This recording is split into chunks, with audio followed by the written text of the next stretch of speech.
Hello दोस्तों, कैसे आप लोग। मेरा नाम सोमन, फिर से एक नया वीडियो लेके आ गया हूँ मैं।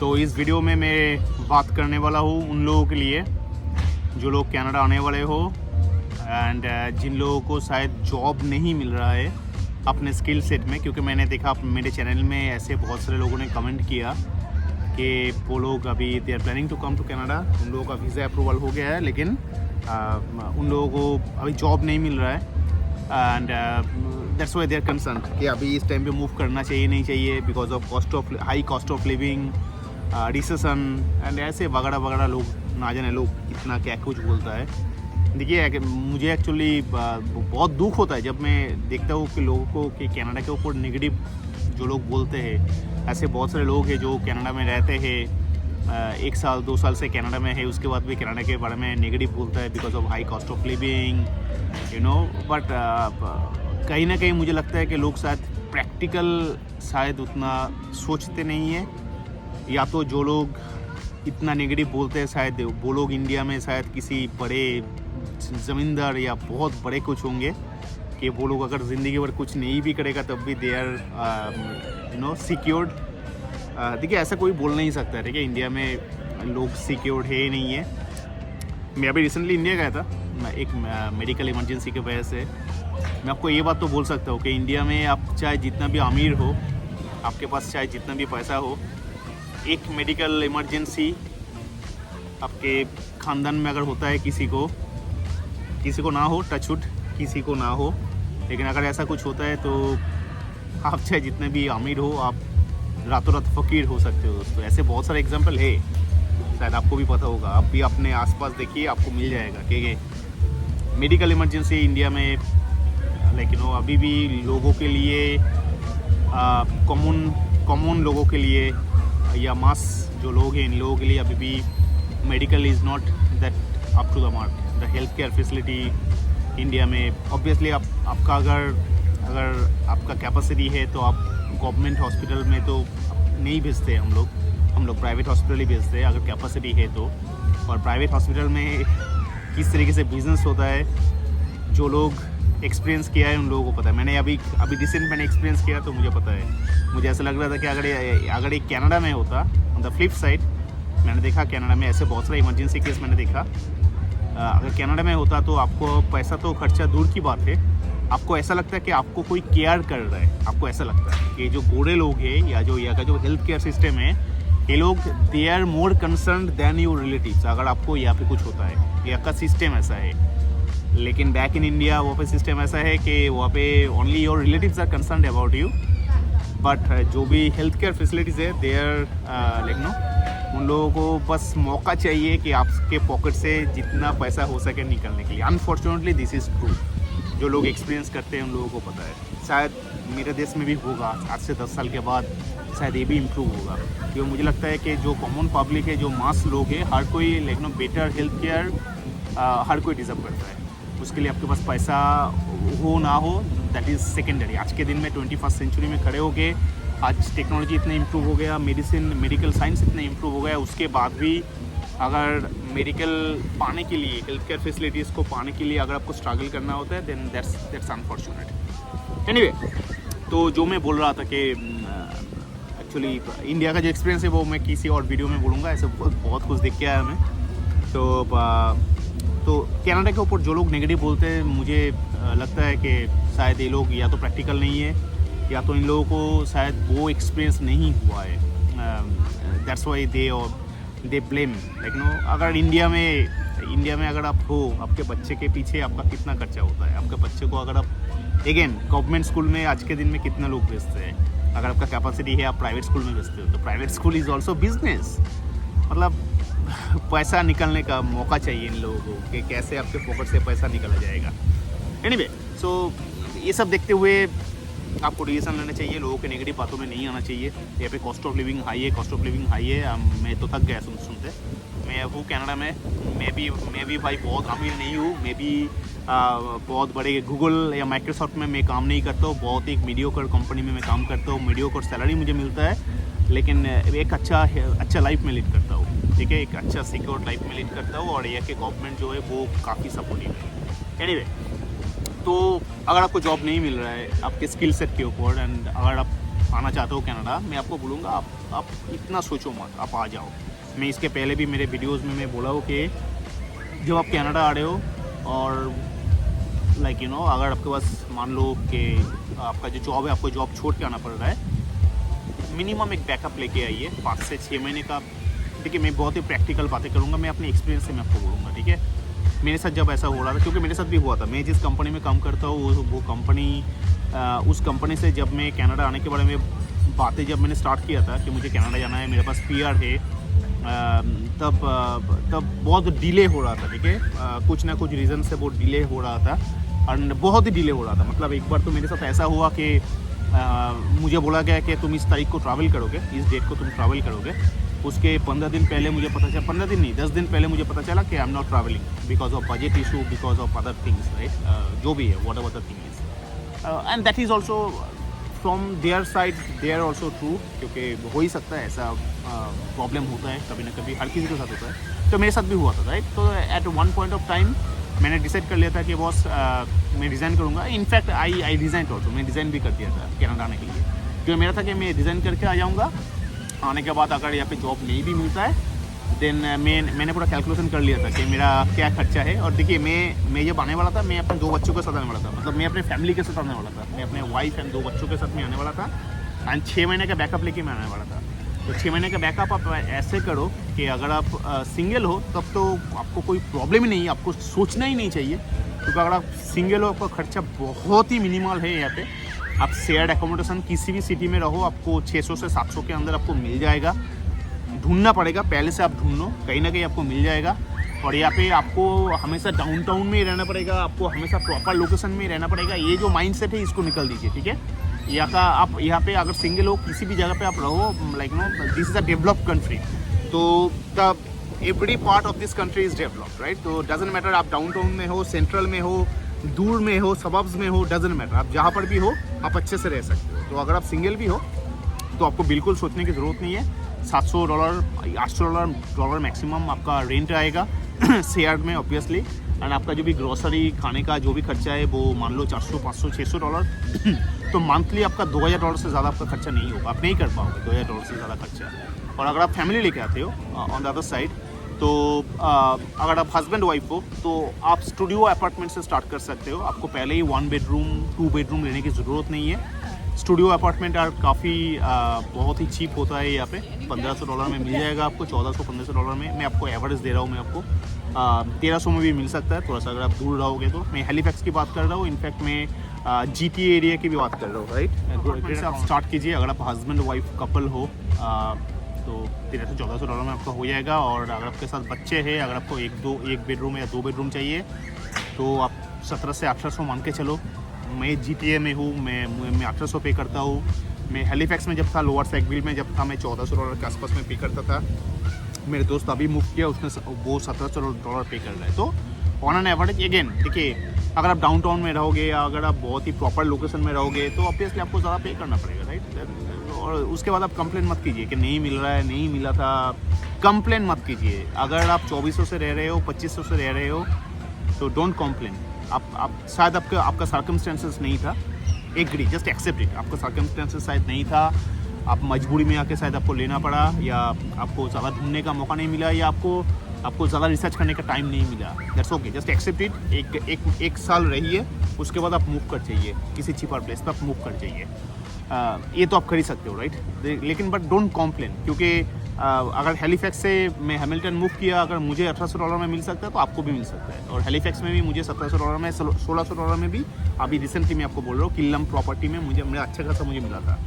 तो और एक बात शायद आप मुझे बोलोगे कि मैंने हैमिल्टन मूव किया, हैमिल्टन से मैं ऑफिस कैसे आता हूँ। देखिए हैमिल्टन से मेरा ऑफिस जो है डाउनटाउन में भी नहीं है, मेरा ऑफिस स्कैरबरो में है, ठीक है। तो मैं ड्राइव करता हूँ, मुझे ड्राइविंग आता है अच्छे से। मैं ड्राइव करता हूँ, 1 घंटा 12-13 मिनट लगता है।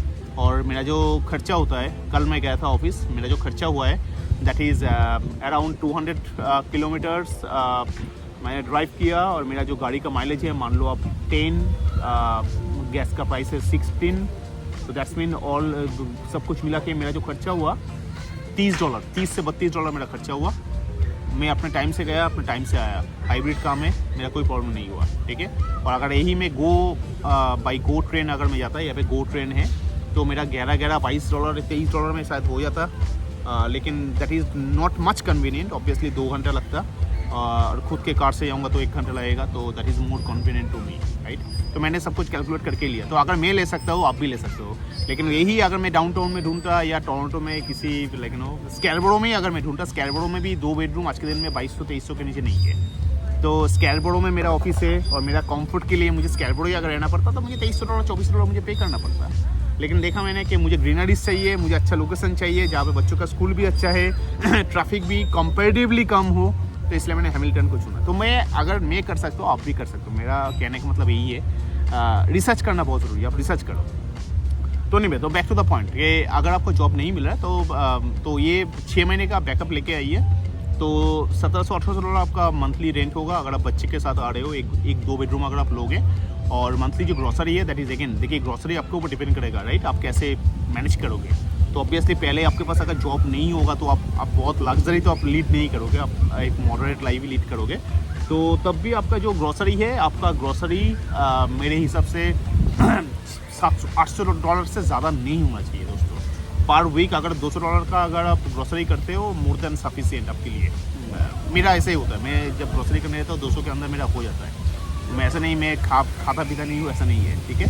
तो $700-800 आपका खर्चा होगा, और तो मान लीजिए $800 एंड $800 आपका ग्रॉसरी, $400 आप एक्स्ट्रा रख दीजिए, $3000 आपको मान लीजिए। अगर आप विथ फैमिली आ रहे हो तो आपका $3000, अगर आप सिंगल आ रहे हो तो आपका $2000। इसके हिसाब से 6 महीने का आपका जो सपोर्ट है, बैकअप सपोर्ट लेके आप आइए। आप ट्रस्ट मी, बाद में आप मुझे थैंक यू बोलना, क्योंकि 6 महीने के अंदर आपको जॉब नहीं मिलेगा, आप सेटल नहीं हो गए। ऐसा मैंने एक भी प्राणी अभी तक मैंने नहीं देखा। मैं 2016 से कनाडा में हूँ, 2016 में मैं पहली बार कनाडा में आया था। तो 6 महीने का बैकअप लेके आप तुरंत आ जाइए। और अगर आपका पास जॉब नहीं है, डोंट स्ट्रेस इट आउट, आप बिल्कुल स्ट्रेस मत कीजिए, ठीक है। क्योंकि देखिए यहाँ पे आप इंडिया के साथ, आप यहाँ का जो मेंटलिटी है आप उसको कंपेयर बिल्कुल मत कीजिएगा, ठीक है। यहाँ पे हर कोई आके पहले सर्वाइविंग जॉब करता है। तो मैं अपना स्टोरी जो बोल रहा था, राइट, मेरा बजट अप्रूवल नहीं हुआ था, मैंने अपनी कंपनी से रिज़ाइन कर दिया था। तो जब मैंने रिज़ाइन कर दिया था, मैंने ये सोच लिया था कि मैं खुद से कैमरा ट्रैवल करूँगा विथ 6 मंथ्स बैकअप, एंड मैं यहाँ पे आके पहले कुछ ना कुछ सर्वाइविंग जॉब में ले लूँगा। तो सर्वाइविंग जॉब का मतलब है आप किसी भी जगह, टीम होटल हो गया, मैकडी हो गया, साबवे हो गया, वॉलमार्ट, कॉस्को, अगर आपको ड्राइविंग आता है, उबेर, लिफ्ट, बहुत कुछ है यहाँ पे, लाइक यू नो। और यहाँ पे ऐसा नहीं कि अगर आप टीम होटल में काम करोगे तो आपको लोग बुरे नज़र से देखेगा, या मतलब आपको नीचे, आपको डाउन, आपको लगेगा कि आप कुछ कर नहीं रहे हो। आपको ऐसा बिल्कुल नहीं लगेगा। यहाँ का मेंटलिटी ऐसा बिल्कुल नहीं है। जो बंदा टीम होटल में काम करता है, जो बंदा बड़ा IT कंपनी में काम करता है, दोनों का रिस्पेक्ट, दोनों का हैसियत, दोनों का इमेज सोसाइटी में सेम है, सेम। तो मैं राजी हो गया था कि मुझे यहाँ पे आके सर्वाइविंग जॉब कुछ ना कुछ करना है, एंड मैं अपने फैमिली के साथ ही आने वाला था। तो आप जो भी करो, यहाँ पे क्या है कि यहाँ पे प्रोविंशियल गवर्नमेंट का एक मिनिमम वेज होता है। मिनिमम वेज मतलब यहाँ पे आपको, देखिए यहाँ पे बहुत सारा डिफरेंस है। आप इंडिया में अगर आप मान लो किसी जगह पे काम करते हो, तो आपको वहाँ पे कितना पैसा दिया जाएगा उसके ऊपर गवर्नमेंट का कुछ लेना देना नहीं है, ठीक है। वो आपके ओनर को डिपेंड करता है। ओनर अगर सोचेगा कि बॉस आपको मैं 2000 रुपया दूंगा, वो आपको 2000 रुपया देंगे। अगर ओनर सोचेगा कि आपको 10,000 देंगे तो 10,000 देगा। लेकिन यहाँ पे ऐसा नहीं है। यहाँ पे एक मिनिमम एक पैसा आपको पे करना होता है एज ए ओनर। तो आप किसी भी जगह पे जब काम करोगे तो हर एक प्रोविंस का अलग है। आप 15 से $16 या $17, $17 आप मान लो। ऑन्टारियो में ऐसा ही है। हैलिफैक्स में थोड़ा सा कम है। हैलिफैक्स में $14, $15 के आसपास है जो सर्वाइविंग जॉब है। तो अगर सर्वाइविंग जॉब करते हो किसी भी जगह पे यहाँ पे आने के बाद, और वो आपको मिल जाएगा, ठीक है। सर्वाइविंग जॉब नहीं मिलेगा ऐसा मत बोलिए। आप 4-5 जगह पे अपना CV दे दीजिए। मतलब यहाँ पे क्या सिस्टम है, यहाँ पे बस अपना जो CV है, जो रिज्यूमे है, उसको प्रिंट आउट कर लीजिए। प्रिंट आउट करके यहाँ पे जो भी जगह है, डॉलरमा, जो भी सुपर स्टोर, जो भी जगह जहाँ पे सर्वाइविंग जॉब चाहिए, आप वहाँ पे जस्ट ड्रॉप कर दीजिए CV। किसी न किसी जगह से आपके पास कॉल आ जाएगा। तो अगर $15 के हिसाब से मैं सोचता हूँ कि अगर $15 के हिसाब से अगर आप काम करते हो, या फिर 8 घंटे अगर आप काम करोगे, तो दिन का आपको $120 बनता है, और मंथ का आपका बनता है मान लो $2400-2500। तो टैक्स छोड़ के आपके पास $2000 आपके पास आराम से आ जाएगा। तो $2000 अगर आपके पास आ जाएगा, अगर आप सिंगल हो, you don't need to worry, right. आपका जो खर्चा है वो आपके सर्वाइविंग जॉब से निकल जाएगा। और अगर आप विद फैमिली आए हो, आप एंड आपके स्पाउस अगर दोनों ही काम करते हैं तो $2,000 $4,000 आपका जो बैकअप लेके आओगे आपको वो भी खर्चा करने की ज़रूरत नहीं है। और जब आप सर्वाइविंग जॉब जब आप कर रहे हो तो आपका जो भी स्किल सेट है आप उसके ऊपर आपका जॉब जो है आपका सर्च करते रहिए। तो that is one of the way, I am just telling. हाँ, सर्वाइविंग जॉब यहाँ पे आने के बाद शायद आपको 15-20 दिन शायद आपको वेट करना पड़े, तो उसके लिए मैं आपको बोल रहा हूँ कि for the worst case scenario आप 6 महीने का बैकअप लेके आइए। अगर आपके पास 6 महीने का बैकअप है, you don't need to worry at all. आप तो सामान लीजिए, फ्लाइट पकड़िए, आप कनाडा आ जाइए। क्योंकि यहाँ पे मतलब यहाँ पे देखिए, आप इंडिया से जब आओगे आपको ऐसा भी हो सकता है कि आपको जॉब मिल जाए। मैंने ऐसे बहुत सारा एग्जाम्पल देखा, बहुत एग्जाम्पल देखा। इनफैक्ट मैंने खुद ट्राई किया था, ठीक है। लेकिन फॉर्चुनेटली मेरा जो कंपनी है, बाद में मेरा कंपनी ने मेरा जो भी ट्रैवल रिक्वेस्ट है वो अप्रूव कर दिया। मैं अपने कंपनी से मैं यहाँ पे ट्रैवल किया। अदरवाइज़ यहाँ पे आप पहले से लिंक्डइन सर्च करो, वर्कोपोलिस सर्च करो। वर्कोपोलिस एक जॉब साइट है, एंड indeed.ca आप सर्च करो, ठीक है। तो ऐसे बहुत सारे ऐसे, इनफैक्ट अगर आपके पास वीज़ा भी नहीं है, मैं आपको ये बात दावे के साथ बोल रहा हूँ, मैंने खुद देखा था। अगर आपके पास वीज़ा भी नहीं है और आपका जो स्किल सेट है अगर वो हाई डिमांडिंग स्किल सेट है, ऐसे बहुत सारा एम्प्लॉयड है जो आपको वीज़ा स्पॉन्सर करने के लिए भी रेडी है। मैंने खुद देखा था दोस्तों, मैं अपने आईटी की बात कर रहा हूँ, दूसरे प्रोफेशन में भी डेफिनेटली होगा। मैंने खुद देखा था कि visa sponsorship will be provided, support will be provided, जो भी सपोर्ट चाहिए, राइट। और अगर आपके पास ऐसे कन्फर्म जॉब है, आपका PR मिलना भी बहुत ईजी है। यहाँ पे 50 पॉइंट्स आपको ज़्यादा मिलेगा। तो अपॉर्चुनिटी बहुत है ज़्यादा दोस्तों। तो आपको बस रिसर्च करना पड़ेगा, ठीक है। आप बस सोशल मीडिया में या फेसबुक में आप बस नेगेटिव कमेंट लोगों का मत पढ़ो कि high cost of living, Canada is not a dream country any more. I don't know लोग कैसे ये बातें बोलता है। ये बातें शायद हम लोग बोल पाएंगे जब मेरा जो कंट्री है, मेरा कंट्री जब डेवलप हो जाएगा, तब शायद जाके मैं बोल सकता हूँ कि Canada is not a dream country any more. But still today Canada is still a dream country.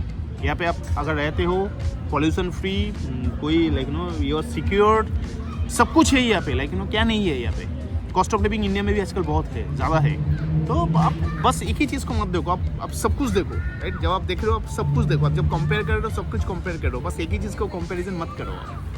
तो यही है। तो मेरे चैनल में बहुत सारे लोगों ने क्वेश्चन किया कि मुझे जॉब नहीं मिल रहा, मुझे क्या करना चाहिए, आना चाहिए, नहीं चाहिए। तो इन लोगों के लिए मैं ये वीडियो शूट कर रहा हूँ कि अगर आपका जॉब नहीं भी है, मैंने आपको दे दिया कैलकुलेशन।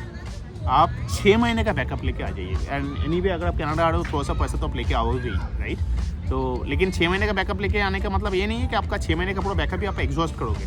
आपको मिल जाएगा। आप सर्वाइविंग जॉब करो, मतलब प्रिपरेशन, मेंटली प्रिपरेशन लेके आओ। लेकिन अगर आप ये सोचोगे कि मैं अपने बैक इन द कंट्री में राजा था और यहाँ पे आके मैं क्या सर्वाइविंग जॉब करूँगा, तब this is not a place for you. क्योंकि यहाँ पे आप राजा नहीं हो सकते हो। यहाँ पे हर कोई प्रजा ही है, ठीक है। हर कोई यहाँ पे इक्वल है। आपका खुद का काम आपको खुद को ही करना पड़ेगा। इंडिया में आपके पास हो सकता है 10 मेड हो, लेकिन आपके पास यहाँ पे एक मेड भी नहीं होगा। तो सब कुछ आपको खुद करना पड़ेगा। तो अगर इस मेंटलिटी से अगर आप हो, this is the right place for you. Anyway, so that's it for today. अगर आप लोगों को कुछ क्वेश्चन है, आप लोग मुझे कर सकते हो। कुछ जानना है, आप लोग मुझे कमेंट कर सकते हो। मैं आप लोगों को आंसर करूँगा। Please don't ask for my number. I cannot share unfortunately my number on social media. लेकिन आपको कुछ भी जानकारी चाहिए, कुछ भी हेल्प चाहिए, कुछ भी गाइडेंस चाहिए, मैं ऑब्वियसली मैं हूँ। मेरा जो भी एक्सपीरियंस है, मेरा जो भी नॉलेज है, मैं डेफिनेटली मैं आप लोगों से शेयर करूँगा। मेरा फेसबुक का पेज भी है, आपको कुछ अगर जानना है आप वहाँ पे भी पोस्ट कर सकते हो। मैं जल्द से जल्द आप लोगों को ज़रूर रिस्पॉन्स करूँगा। देखते रहिए। Thank you.